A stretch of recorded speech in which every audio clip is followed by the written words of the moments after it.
Hello, today we're going to be looking at Genesis 15, 17 through 21. And as we do that, I just want to recap some things that have happened in the Abraham narrative up to this point. So the key text up to this point is going to be Genesis 12, verses 1 through 3. And in these three verses, 1, 2, and 3, you're going to see God promise Abraham three basic things: land, offspring, or children, right? Seed is the language that the text uses, if we were going to use a really literal translation. And then I'm just going to put blessing and cursing here. Blessing and curses. God says, I will bless those who bless you, and him who dishonors you I will curse. Then the next really important text is going to be Genesis 15, which is the text we're going to be in partly in this devotional.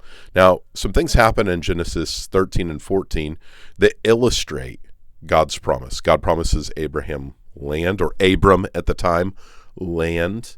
And that promise is realized by chapter 13, that the land can't contain them, but he's wandering around in this land, and God's promising him the land. He says, walk in every direction, north and east and south and west. Wherever the sole of your foot touches, your descendants are going to have this. So there's that descendant promise. And God blesses him and those who are with him, like Lot. So God blesses Lot, so much so that they have to separate because the land can't contain the two of them, the area that they're in. And so then God curses those people who mistreat Lot in chapter 14, Chedorlaomer and the kings who go against him, and Abraham defeats them. And then Abraham is blessed by Melchizedek. And then we get to chapter 15. And in chapter 15, we've got a covenant happening. So this idea of covenant is very important in the Bible. We could say a lot. Honestly, we'd have to do more than one video to justly cover this content on just what a covenant is. But when we think of the big biblical covenants that are between God and humanity, we're going to think of God's covenant in creation. We're going to think of God's covenant with Noah. We're going to think of God's covenant with Abraham. We're going to think of God's covenant with the people of Israel at Sinai. And then God's covenant with David, and then the promise of the new covenant that comes with Jesus Christ. Here in Genesis chapter 15, we're going to see that covenant take root. So this covenant, there are covenant promises made in chapter 12, and then we're going to see this covenant take root in chapter 15 when God's going to initiate it. And so at the beginning of this chapter, what we see is some questions about that land, seed, and offspring. So land, offspring, and blessing and cursing. So especially with this idea of offspring or seed.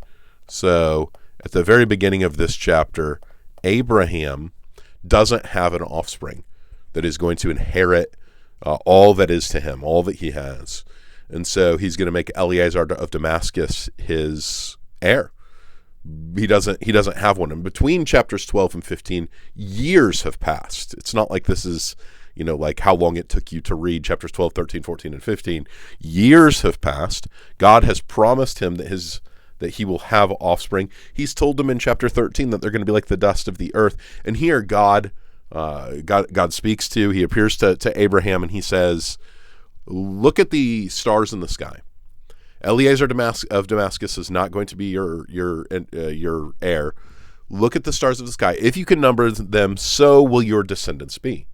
Well, Abraham then believes God. God credits Abraham with righteousness. And then God tells Abraham to do something that might seem funny to us in verses 7 through 11, the verses that are kind of that are leading up to this. So what happens is Abraham is told to basically cut some animals in half. So with this idea of covenant, he's cutting animals in half, and he's laying them on their side. So he's basically making a tunnel or a walk path with animal pieces on each side to where each party of the covenant could walk through them. He's told to take a goat, a ram, a heifer, turtle doves, pigeons, and to basically cut them in half. And then Abraham happens to fall asleep in verses 12 through 16.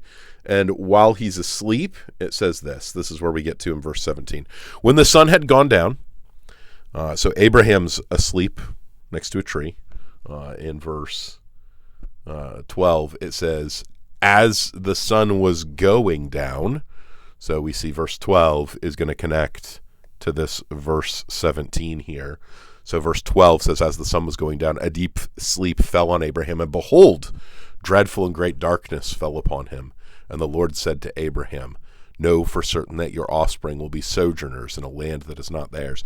So God's speaking to him in this dream, and then it says, and when the sun had gone down, it was dark, and behold, a smoking fire pot and a flaming torch passed between these pieces, those pieces of animals that were cut up in the section above. So Abraham is asleep under a tree, a smoking fire pot and a flaming torch pass between the pieces of the animals. Well, the people who pass between the animals that are cut up are the ones entering into the covenant. And what they're doing is there's a big fancy word for it. They're taking a maledictory oath upon themselves. They're basically saying, let me be torn in two if I break my end of this covenant. So the people who walk through the pieces are entering into this covenant relationship. It was kind of like when you were a kid and you said, cross my heart, hope to die, stick a needle in my eye. What you were saying, whether you realized it or not, is if I break my promise to you, or if I tell somebody about this thing that I've promised not to tell them, you can poke me in the eye with a needle. Well, in this instance, it's not exactly like that, but you've got people walking through the pieces of animals saying, let me be torn asunder. Let me be torn in two if I break my end of the covenant. Of course, who walks through the pieces here? Well, it says a smoking fire pot and a flaming torch. Well, what is that? Well, this is God. We know that for a couple of reasons. Number one, this is how God manifests himself among his people. A pillar of cloud by day and a pillar of fire by night in Exodus 13 and 14 and in Numbers 34. So this is the same imagery. But we also know that this is God because in verse 18 it says, on that day, the Lord made a covenant with Abram, saying, to your offspring I will give this land. So who's walking through the pieces? Well, it's the Lord. He is represented by the smoking fire pot and the flaming torch. So God is the one who does this. Where's Abraham? Abraham's still asleep under a tree. So God is saying, I am entering into covenant with you, Abraham. I will make sure that what I say is going to happen is going to happen. Now, like with any covenant relationship, there are expectations of both parties, but God is saying, I will see this through. Abraham's name is going to be changed from Abram to Abraham in Genesis 17, but we've got this statement in 17 that he's supposed to walk before him and be blameless. We were told also within the covenant that he's supposed to keep the sign of circumcision, but here we've got a promise that God is saying to your offspring, I will give this land. So again, the ideas of offspring and land are key here. And he's saying from the river of Egypt, so from the Nile, to the great river, the river Euphrates. This is a really large swath of land. So he's saying all the way from the river of Egypt to the Euphrates, he's going to give him this land. And then he's going to name off the people who currently inhabit the land from Moses's and Abraham's time. The land of the Kenites, the Kenizzites, the Cadmonites, the Hittites, the Perizzites, the Rephaim, the Amorites, the Canaanites, the Girgashites, and the Jebusites. And we see these nations mentioned again in Deuteronomy as they're about to enter the land, and in Joshua as they conquer the land as well. But what is happening here? God is making a covenant with Abram, who's going to be Abraham, and that covenant is particularly focused on Abraham's offspring is going to inherit this land.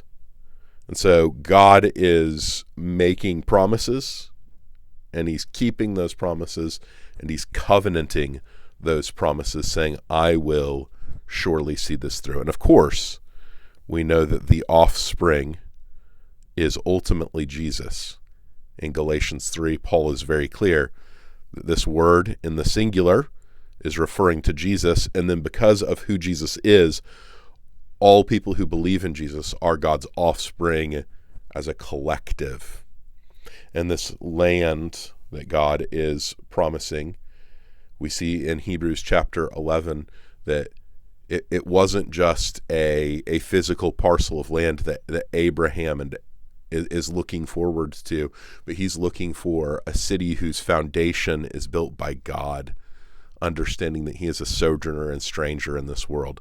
So it's this dwelling presence of God that we see by God entering into the covenant with his people. And we see that dwelling presence most fully and finally and perfectly in the person and work of Jesus Christ. I hope that that's helpful for you as you read this text and think about God.